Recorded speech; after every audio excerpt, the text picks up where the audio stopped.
ময়দানে তারা তাদের প্রতিশ্রুতি এবং তাদের কথার লড়াই চলছে। বিভিন্নভাবে আমরা নানা ধরনের বিতর্কের দেখতে পাচ্ছি।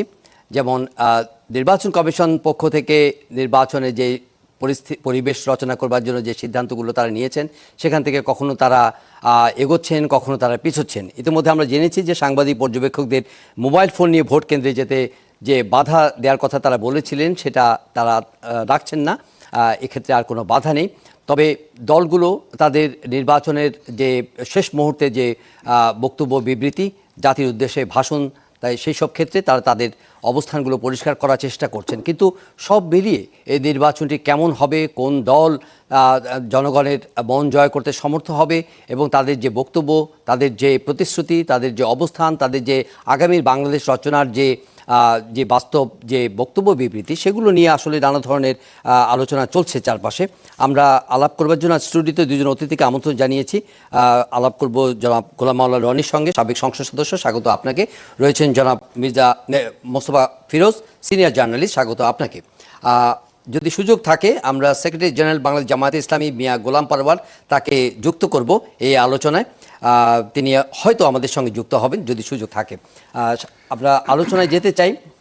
আজকে সন্ধ্যায় জাতির উদ্দেশ্যে ভাষণ দিয়েছেন বাংলাদেশ জাতীয়তাবাদী দলের চেয়ারম্যান জনাব তারেক রহমান এবং জামায়াতে ইসলামীর আমির জনাব ডক্টর শফিকুর রহমান। জনাব গোলাম মাওলা রনি, আপনি তাদের বক্তব্য শুনেছেন হয়তো, অথবা শোনেননি, কিন্তু এর মধ্যে তাদের মাঠের যে বক্তব্য, বিবৃতি, যাদের জনগণের সঙ্গে তাদের যে ইন্টারাকশন, সেগুলো আপনি জেনেছেন। নানা ধরনের বিষয় আসছে, নির্বাচনের খুব কাছাকাছি আমরা এই সময়ে। তারা প্রতিশ্রুতি দিচ্ছেন আগামীর সুন্দর একটা বাংলাদেশ রচনার ক্ষেত্রে, কিন্তু কিছু কিছু বিষয় আছে এখনও তাদের মধ্যে এক ধরনের দোষারোপ কিংবা পুরনো রাজনৈতিক যে বিতর্ক, সেগুলো কিন্তু এখনও রয়ে গেছে। ৭১ আছে, চাঁদাবাজি, দখল, তারপরে তাদের ধর্ম নিয়ে যে রাজনীতি, সেই বিষয়গুলো নিয়ে দুই পক্ষের মধ্যে কিন্তু একটা লড়াই কিন্তু এখন একটা চরম পর্যায়ে। কারণ ভোটের মাঠ, স্বাভাবিকভাবেই এটা নিয়ে অস্বাভাবিক কোনো চিত্র নেই। সব মিলিয়ে আপনি এই পর্যন্ত কি দেখছেন? মানে সামনের যে ভোটের দিন আসছে, সেই সময়টাকে কেন্দ্র করে আপনার চোখে কি গুরুত্বপূর্ণ বিষয়গুলো চোখে ভাসছে? প্রথমত আমি জনাব তারেক রহমান সাহেব আসার পর থেকে তার সকল বক্তব্যগুলো শুনেছি বা শুনি। এ কারণ হলো যে বিএনপির 35% যারা সাপোর্টার, তারা তো মনে করেন বা স্বপ্ন দেখেন যে তিনি হবেন প্রধানমন্ত্রী। তারপর রাষ্ট্রের যে সকল কর্তা ব্যক্তি রয়েছে তাকে আজ পর্যন্ত যে প্রোটোকল দেওয়া হচ্ছে, ওভাবেই তাকে দেওয়া হচ্ছে। তার ছেলে মেয়ে, তার স্ত্রী, পুরো রাষ্ট্র তাদের দায়িত্ব নিয়েছে এবং সম্মান প্রদর্শন করছে। কাজেই একজন নাগরিক হিসেবে ভবিষ্যৎ প্রধানমন্ত্রীর বক্তব্য শুনতেই হবে। অন্যদিকে আমিরে জামাত, যেখানে আমেরিকা বলছে, অন্যান্য কৌশলগত রাষ্ট্রগুলো বলছে যে এবার জামাতের ক্ষমতা আসার বিপুল সম্ভাবনা রয়েছে। জামাতের যারা নেতৃবৃন্দ, তাদের বডি ল্যাঙ্গুয়েজ, কথাবার্তা, সব কিছুর মধ্যে একটা ক্ষমতা ভাব, একটা আমির ভাব এবং একটা খলিফা ভাব। তো এরকম একটা ভাব সব চলে আসছে, যেগুলো দেখতে আমার ভীষণ ভালো লাগছে। এই কারণ হলো যে দুর্ভাগ্য হোক, সৌভাগ্য হোক, আমিরে জামাত কিংবা জনাব তারেক রহমান সাহেব দুজনের সঙ্গে আমার ব্যক্তিগত সম্পর্ক বিভিন্ন সময় ভালো ছিল, এখনও হয়তো আছে।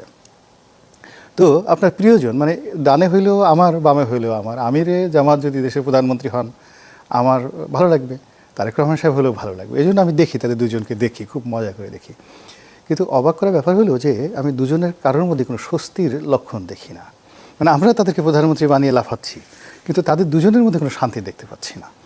তাদের শরীরের সঙ্গে তাদের মুখের কথা, ঠোঁটের সঙ্গে চোখের সম্মিলন, চোখের সঙ্গে যে চোয়াল, এই চোয়ালের যে সম্মিলন, একটা আছে না সৃষ্টি সুখের উল্লাসে। যখন আপনি কোনো কিছু সৃষ্টি করবেন তখন আপনার দেহ মনে একটা পুরো কাজ করে যাবে, উল্লাস কাজ করে যাবে। তো ওইরকম দুজনের কারোর মধ্যেই আমি কোনো উল্লাস দেখতে পাই না। তাদের কাউকে দেখে মনে হয় না যে অ্যাসার্টিভ কোনো কিছু রয়েছে, এবং তারা কনসিস্টেন্সি, যেটাকে বলা ইংরেজিতে, ধারাবাহিকভাবে তাদের যে বক্তব্য, চিন্তা চেতনা, তারা গত 17 মাসে স্বাভাবিক রাখতে পেরেছেন এবং আগামী 17 মাস তারা এই ধারাবাহিকতা বজায় রাখবেন। তা না করে যেটা মনে হলো যে জামাতের আমির বা আমিরে জামাত, তিনি প্রাণান্ত চেষ্টা করছেন যে কি করে তারেক রহমান হওয়া যায়, এবং তারেক রহমান সাহেবের অনেক কিছুই তিনি অনুকরণ করেছেন।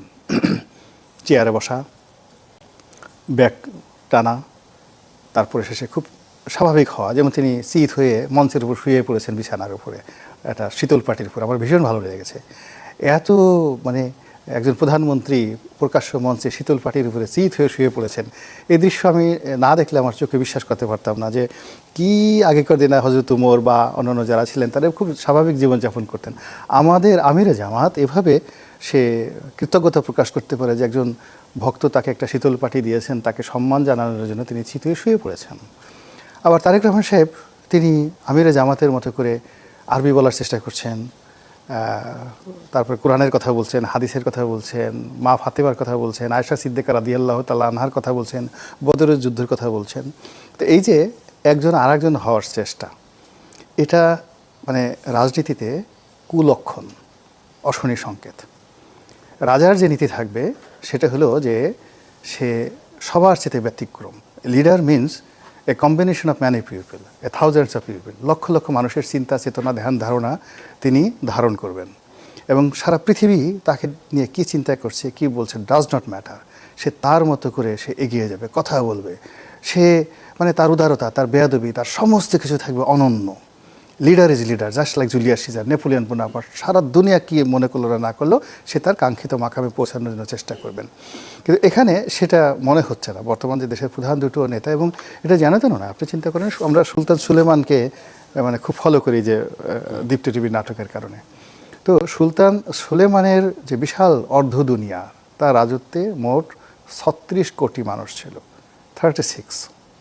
আর আমাদের এই বাংলাদেশে এখন 18 কোটি মানুষ। তো আপনি বোঝার চেষ্টা করেন যে অর্ধেক অটোম্যান সাম্রাজ্যের অর্ধেক। তো এই 18 কোটি মানুষকে নেতৃত্ব দেওয়ার জন্য আমাদের যিনি নেতা হবেন তার মধ্যে যে ভীষণ থাকবে, যে মিশন থাকবে, ধৈর্য থাকবে, সুযোগ থাকবে, শক্তি থাকবে, সাহস থাকবে, জ্ঞান থাকবে, বুদ্ধি থাকবে, লেখাপড়া থাকবে, তারপরে সে দার্শনিকতা থাকবে, ফিলসফি থাকবে, নীতি থাকবে, নৈতিকতা থাকবে এবং হিস্ট্রিক্যাল হেরিটেজ থাকবে, ঐতিহাসিকভাবে এটা ঐতিহ্য থাকবে। দুর্ভাগ্যজনক হলো যে দেশের প্রধান দুইজন নেতার এমন একটা ইতিহাস আপনি বর্ণনা করতে পারবেন না, না শিক্ষা, না দীক্ষা, না পরিবার, না লিগেসি, না ড্রেস কোড, মানে অনুকরণ করবো আমি নেতাকে। ওকে, তো যার জন্য কেমন যেন মনে হচ্ছে সবাই নাচছে কিন্তু আমিও নাচছি কিন্তু আনন্দ নেই। ওকে, জনাব মুস্তাফিজুর পরিষ্কার কিন্তু বলেছেন যে আসলে যদি আমি মানে হয়তো ইংরেজি শব্দটা যদি প্রয়োগ করি, যে কনভিকশনের অভাব আছে। মানে দুই নেতাই প্রাণান্ত চেষ্টা করছেন জনগণের আস্থা অর্জন করবার জন্য, তাদের মন জয় করবার জন্য মাঠে ময়দানে নিরন্তর ছুটে বেড়াচ্ছেন, কথা বলছেন, কিন্তু জনাব গোলাম আল্লাহ রনির দৃষ্টিতে কোথাও যেন একটা খামতি লক্ষ্য করা যায়। একজন আরেকজনকে অনুকরণ করবার চেষ্টা করছেন, নিজেকে ছাড়িয়ে যাওয়ার যে যে প্রয়াস, সেই জায়গার মধ্যে যেন তারা উতরাতে পারছেন না। ধন্যবাদ। রনি ভাই তো সুন্দর মন্ত্রমুগ্ধের মতন আমি শুনছিলাম আর কি, চমৎকার বলেন। আমার কিছুটা একটু দ্বিমত আছে। দ্বিমত আছে এই অর্থে, তারেক রহমান কিন্তু অনুকরণ করেনি, বরং তারেক রহমানকে সবাই এখন অনুকরণ করছে। এটা আমি খুব মানে দায়িত্ব নিয়ে বলছি। বাংলাদেশের ইতিহাসে উনি যে স্টাইলে বক্তব্য দিচ্ছেন, যে ভাষা ব্যবহার করছেন, যেভাবে হাঁটতে হাঁটতে কথা বলছেন, আমরা তো অনেকদিন মিডিয়াতে কাজ করি, বসে বসে কথা বলি। আমি নিজে আগে এক সময় যখন রিপোর্টার ছিলাম তখন একটু হেঁটে পিডিসি দিতে যে বারবার ধাক্কা খাইতাম, আমি পারতাম না, একবারে পারতাম না, একবার দুইবার টেক নিতে হতো। কিন্তু ওনার এই যে মঞ্চের এই মাথা থেকে ওই মাথার সামনে হাজার হাজার জনতা, আর পাবলিক যদি ভিড় করতো আমাদের তো গলা এমনিতেই আটকায় যেত। এইরকমভাবে মনে হচ্ছে যেন উনি গত 20-25 বছর ধরে এইভাবেই তিনি বক্তৃতা দেন। হ্যাঁ, যে পারফর্মটা করছেন বাংলাদেশের ইতিহাসে এরকম কেউ নেই। বাংলাদেশের ইতিহাসে নেই যে প্রধান দল প্রতিপক্ষের দোষ ত্রুটি নাম সহ দল সহ উল্লেখ করে বলে না। উনি এই ট্রেনটা চালু করছে, উনি ট্রেনটা চালু করছে বলে ওনাকে সবাই অনুসরণ করছে। এখন কেউ